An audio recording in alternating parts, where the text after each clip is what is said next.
Jump in the zoo. I got something in the shoebox. I can with my mood, tell me something that I lose me. Wake up, wake up, wake up. 78 Sports TV here. Salute to the LDBC, Lions Den basketball community in this case. All right. So y'all know I had to do a video. I've been waiting on this game all season long. I marked this date, December 19th, on the calendar. Told everybody who would listen that the Bucks was going to beat the Lakers on national television, and Giannis is going to snatch the crown, okay, in front of the world. Nah, you didn't want to listen. No, 78, you tripping, man. You tripping, man. Okay, so it is what it is. Let's talk about it. All right, so the Milwaukee Bucks have the best record in the league. We have been playing phenomenal this season. We were on a 18-game win streak, headed to 20 when we were beaten by the Mavericks. Okay, the Mavericks played phenomenal. They hit three-pointers all day long, and we couldn't hit ours. Okay, so it is what it is. We lost that game at home, but we bounced back against the Lakers. Okay, and we've won 19 of our last 20 games. Okay, now the Milwaukee Bucks have not been getting their just due this season. NBA insiders, the fanboys that are on TV every morning talking about basketball are all Laker fans, okay, or Clipper fans, one of the two. Every time I turn on the television in the morning to hear something positive about the Bucks, my team, since we've been balling all season, all I hear about is the Lakers and the Clippers. The Milwaukee Bucks beat the Los Angeles Clippers twice this year. We swept them. First time, they didn't have Kawhi. He was load managing, right? Second time, they had Kawhi, Paul George. They had their whole squad, and we destroyed them. Destroyed it. We was up by 40. All right? Still, no credit from the mainstream media. I didn't hear nobody talking about it. They act like the game never even happened. Like it didn't even matter. This is how they acted. I was pissed, right? So I'm like, man, we gotta beat the Lakers. We gotta beat the Lakers when we get on TV. If we don't beat the Lakers when we get on TV, then this shit's gonna continue for the rest of the season. Just ain't gonna get no props. Okay? So the Milwaukee Bucks came out gunning, amped up. Okay? Defense was impeccable. Man, I was so proud of the Bucks defense, man. Everybody, all hands on deck, everybody, you know what I'm saying, had a hand in defense. Swarming the Lakers, stuffing up the lane. LeBron couldn't get no easy buckets. Forcing LeBron to take jump shots and look for the pass. Okay? That's what the Bucks wanted him to do. That's what we were able to do. All right? We executed that beautifully. The Bucks did. Anthony Davis was able to get off, but Anthony Davis played like 43 minutes or some shit, and he played pretty much the whole fucking game. They didn't give him no rest, so Anthony Davis was able to let me look at Davis' stats here. Anthony Davis finished with he played 43 minutes. He had 36 points, 5 assists, 10 rebounds. Very, very good game by Anthony Davis. But like I said, he played 43 minutes. He was allowed to be on the floor and do that. Okay. LeBron James, 21 points, 11 assists, 12 rebounds. Great game by LeBron. He played 37 minutes, okay? Danny Green played 35 minutes for the Lakers. 35 minutes, and good minutes too by Danny Green. 21 points. You know what I'm saying? KCP played 34 minutes for the Lakers. He had 18 points. Now, I want y'all to look at those numbers. The Lakers played their starters the whole game is what I'm trying to tell you. Okay? I'm going to go to the Bucks now. Giannis played 32 minutes. All right? They wouldn't let our guy stay on the floor. Giannis was supposed to have 50 tonight. They wouldn't let our guy stay on the floor. He gave him 5. Giannis had 5 fouls. He had to go to the bench. All kind of nonsense, man. It was just ridiculous. Everybody been waiting all year to watch this game on TV, and the referees want to interject themselves into the fucking game. Just ridiculous. So Giannis played 32 minutes, had 34 points, 7 assists, 11 rebounds in 32 minutes, y'all. Okay? So you had like 4 or 5 guys. All the Lakers starters played longer minutes than Giannis. Okay, you know what I mean? And salute to George Hill, who balled out. He was our second leading scorer coming off the bench and gave us 21 points off the bench. You know what I mean? That's another thing. Our bench is crazy. You know what I'm saying? I think we had 34 points off the bench to the Lakers 4 points off the bench. You know what I'm saying? Something to that effect.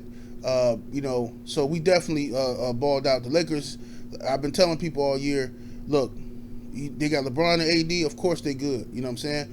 But when those guys have to rest, and eventually they're going to have to rest, who's going to be able to come in the game and give them some solid points? You know what I mean? But, you know, I'm glad this happened on national TV so you motherfuckers can now understand, you know what I mean, how things are going to be going from here on out. You understand? I'm glad y'all motherfuckers can recognize now what's finna start happening here. You know what I mean? But, you know, the Bucks still gonna have, still gonna have our doubters. You know what I'm saying? People gonna be sitting around waiting on us to lose another game so they can talk shit as if that matters. You know what I'm saying? But what else happened? Giannis was 5 of 8 from the 3-point line, which is remarkable for anybody, but for Giannis it's even better. Okay, one of the main criticisms of Giannis the last few years has been his outside shot. We know Giannis can get to the paint and score on anybody. He can't be stopped one-on-one in the paint. He can't be. These are facts. All right, so teams are putting 4 and 5 guys on the man. They forcing him to pass. They're clogging up the lane on him. Okay, and if they play one-on-one, he's gonna score. So now Giannis is shooting his 3 with confidence, and he's draining it. All right, I think Giannis is like this. Well, it might have went up after last night, but I think he was shooting like 30% behind the 3-point from behind the arc. I'm sure it went up after last night, but that's good for Giannis. You know what I mean? He's shooting that shot with confidence. I was impressed last night because he made, I think, his first 3, and I think he missed. One of those 3s he missed. It was an air ball. And he came right back down and shot a 29-foot 3 and drained it. Okay, that's confidence. All right, he wasn't wavered. He wasn't frightened. You know, he didn't lose his nerve because he shot an air ball. He kept shooting, and that's the making of a champion. You know what I'm saying? And I like what Giannis said after the game. He said, "Look, it's gonna be nice where I go 0 for 5. It's going to be nice where I hit 5 of them." You know what I'm saying? He said, it's just, I'm going to keep shooting. You know what I mean? That's how you become a better player. And I totally agree. You know what I'm saying? I totally agree. You know, so hopefully now the mainstream media can get off of everybody else's nuts and start talking about the Milwaukee Bucks in the morning. When I get up in the morning and I'm on my phone, you know, and I'm taking my kids to school, and I'm looking at Nick Wrong, you know what I'm saying? Skip and Shannon and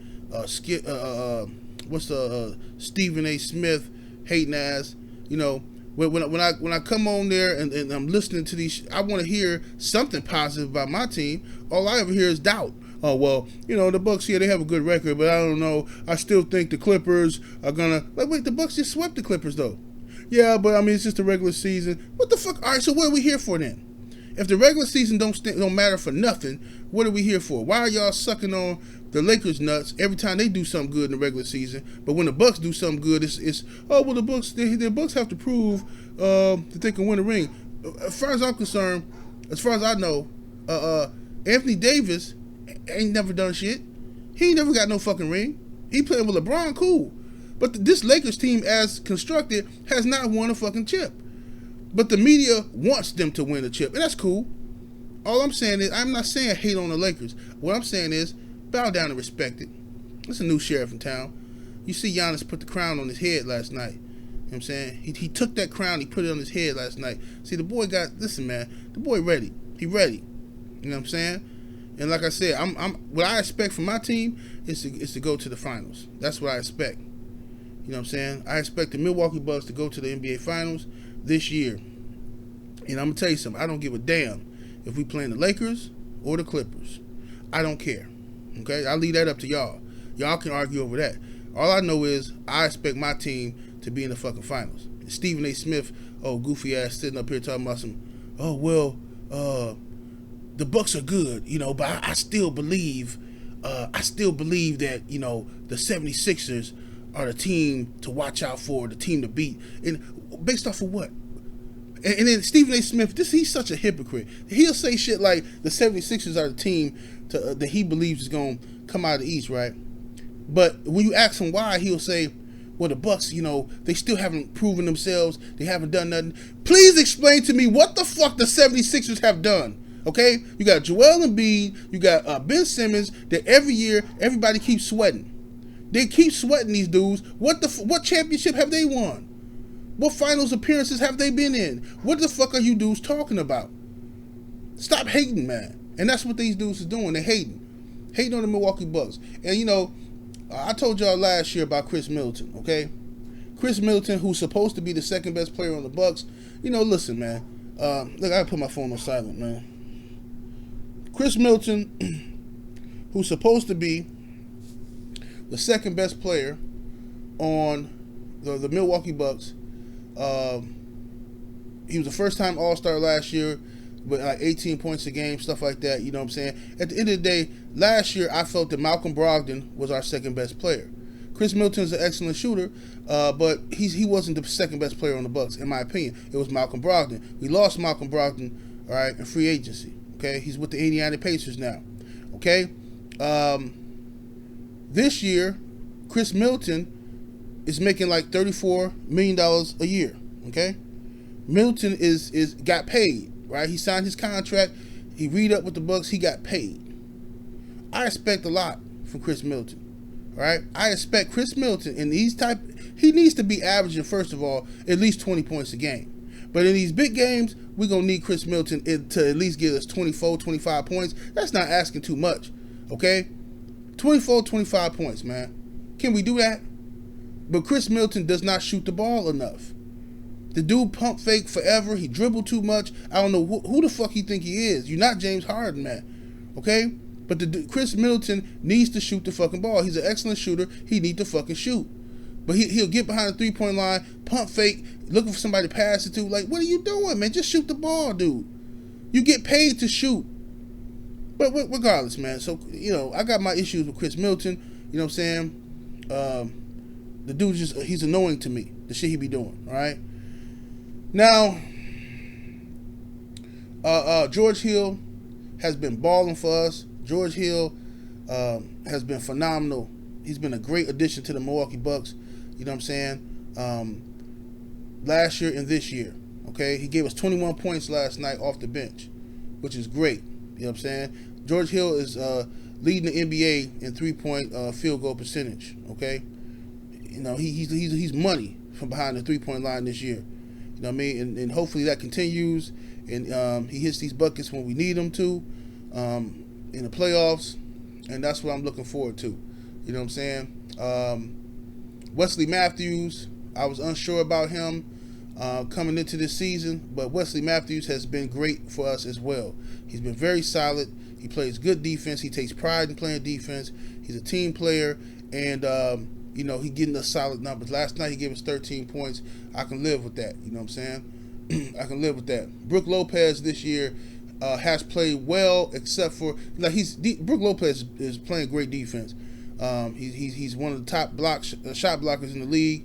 He gave us 10 points last night, stuff like that. But Brook Lopez, for whatever reason, his three-point shot is just non-existent this year. Last year he shocked everybody by setting a record pace from three-pointers, and this year he can't hit a three-point. He can't buy one. You know what I'm saying? So we don't know what's going on. Hopefully he shakes that slump and he's able to start hitting those three-pointers when it really matters. So, salute to the squad, man. I'm proud of the Bucks. We showed up and showed out, you know what I mean, on the TNT, nationally televised game. The whole world was watching, and that's what we need to fucking do. That's what we need to do, all right? And for me to get up this morning and see Nick Wrong still talking about the Lakers are still the best team. Like, dude, shut up, man. Just shut up, dude. Just to be like this. What's the point of even playing basketball if the W's and the L's don't matter? You know what I'm saying? Until you say so. You know what I'm saying? Get out of here, man. This dude is a joke. A complete joke, man. But anyway, that's my thoughts and opinions on the matter. You know what I mean? Shout out to the Milwaukee Bucks. Shout out to the Lakers, man. They played a good game. They came back. They stayed in the game. They came back. But I wish the referees would stop interjecting themselves in these games. They be calling some ticky-tack fouls. You know what I'm saying? They just do. I thought some of the foul calls on LeBron was ridiculous, and I definitely thought some of the foul calls on Giannis was ridiculous, man. The referees need to just get out the fucking way and let these dudes play basketball, man. You know what I mean? An obvious foul is a foul, but some of these little tic-tac stuff, they need to just sit down somewhere. Sometimes I think these referees just want to be on camera, man, just holding up their hands, holding up some sign or something. You know what I mean? So they can say hi to their kids and shit. I don't know what the hell they doing. But anyway, 78 Sports TV. Salute to the LDBC. I holla.